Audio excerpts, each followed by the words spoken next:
we're going to start straight away with Kerry-Anne Mendoza's piece. So Kerry-Anne Mendoza's piece that she selected is from the Canary, which is an excellent publication. And there's links in the description for all of these. So please do check them out. And I'll be shouting them out more during the show, even if I'm an antagonistic host. So the piece is Another Boris Johnson Disaster Just Advanced Scottish Independence. Despite the risk of coronavirus cancellation, devolved elections in Scotland are scheduled for the 6th of May 2021. The newly formed Action for Independence has labelled it the Independence Election, and opinion polls appear to show support for Scottish independence is growing. On the 15th of November, born out of frustration with Johnson's handling of Brexit and coronavirus, Scottish National Party Westminster leader Ian Blackford announced a second independence referendum will take place next year. So talk of Scottish independence was already high on the agenda. But then Boris Johnson entered the fray to inadvertently give the pro-independence movement a little bit of extra support, because on a Zoom call to Northern English Conservative MPs, he reportedly said Scottish devolution had been a disaster and a mistake. Spokesperson for AFI, Derek McPherson, told the Canary, with this comment, Johnson has once again shown his complete and utter contempt for democracy and for the Scottish people, who voted overwhelmingly for devolution in 1997. His every utterance only helps ensure that we will deliver a similarly strong verdict when we next vote on independence. So let's bring in Kerry-Anne to talk about this. And I've got a few, as I say, awkward, annoying questions for you. And this is, let's kick off with this. This is a great headline, but has this really caused any trouble in Scotland? Because people have been talking about the breakup of the union for well over a decade. There's been threats and counter threats of referenda. Why do you think this revelation makes any difference?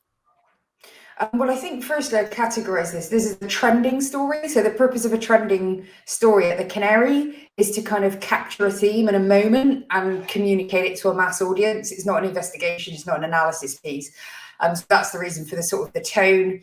And it's really, I think, symbolic of the issues of the disintegration of the United Kingdom, really, that we're seeing at the moment. And the reason I chose the story today was because although it's a Scottish story, there's also a hell of a lot going on in Wales at the moment around.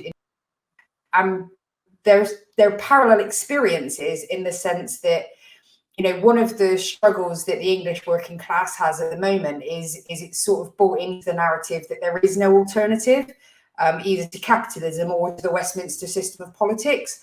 But the devolved parliaments are actually kind of, and the fact that they're both significantly to the left of Westminster, are actually showing working class populations in both nations that actually, one, there is an alternative, and two, it's significantly preferable to the sort of the neoliberal system that's operating in Westminster.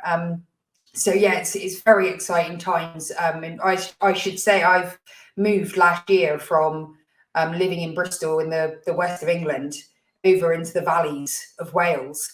And that really has been an enormously eye-opening experience for me, not just as a journalist, but just as a human being, to realise the sort of a massively different culture here among working class people. There's a pride about being working class and a respect for solidarity and community that I've seen eroded in England actually during my lifetime. So it's really refreshing to see. And what's extra exciting is the fact that it's now gaining incredible power, you know, politically, both in Scotland and in Wales.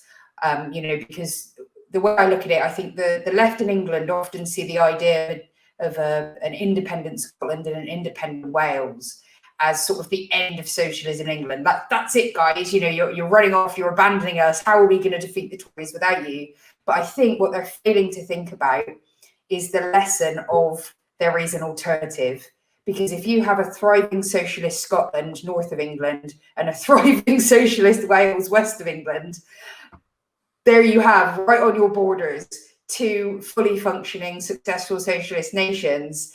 It could be a very, very powerful thing for the English left too. Yeah, and I think that's a really interesting point, because what I'd like to ask then is, do you think this is something the establishment media are missing? Do you think they should be reporting on it more? We saw last week the foundation of the Northern Independence Party, and certainly there's been from the Devolved Authority of Greater Manchester a response that, again, you know, when this devolved authority didn't exist, Greater Manchester's voice has been completely insignificant politically for at least the past decade, if not maybe the past 40 years, in terms of the respect it's given by Westminster. And suddenly these devolved powers are starting to say, well, we can showcase something different. Do you think the media should be talking about this more? I don't think we should expect them to, because we sort of then would be kind of pretending the established media is anything other than what it is, which is in service of the establishment on the whole. So I don't, you know, it's an English-centric media. It's only really kind of acknowledged that Scotland existed, you know, since the independence movement gained traction. Before then, you'd rarely get a story from Scotland. It's still pretending Wales doesn't exist. I mean, you very rarely get a kind of Welsh perspective or any idea what's going on in Wales, actually. I think, you know, when I was living in Bristol, you know, I can see Wales. It's over there, you know, and in terms of actually finding out about anything that was happening in the country by utilising mainstream resources, it was just not a goer. So no, I don't expect them to cover it effectively. And I think the closer we get to the actual votes, you know, we've essentially got 2 independence elections next year, one in Scotland, one in Wales. And those are going to be very, very exciting elections. We've had a big day for Welsh democracy today, because today we've actually had a bill pass which enables, in the local elections as well as Senate elections, everyone aged 16 and over can now vote, including foreign-born residents, and also proportional representation in local government, which is single transferable votes. It's a massive, massive day. And again, it's, you know, you're seeing the you know, suffrage franchise being expanded, you know, in Scotland and in Wales, and what's happening in England. And I think the more independent media serves this purpose of reporting into that kind of English bubble to say, look, not everything is about Westminster and the Labour Party. There is a lot of other stuff that's going on literally miles away from you, not the other side of the earth, just miles away from you, that you can take lessons from and build upon. And I think that's the biggest gift, really, that the devolved nations can give the English left at this point, is to say, look at these movements, look how they have moved from grassroots movements to gaining organisation and a political expression, and they're now both kind of moving towards the brink of realising those political aims. It's absolutely fascinating stuff.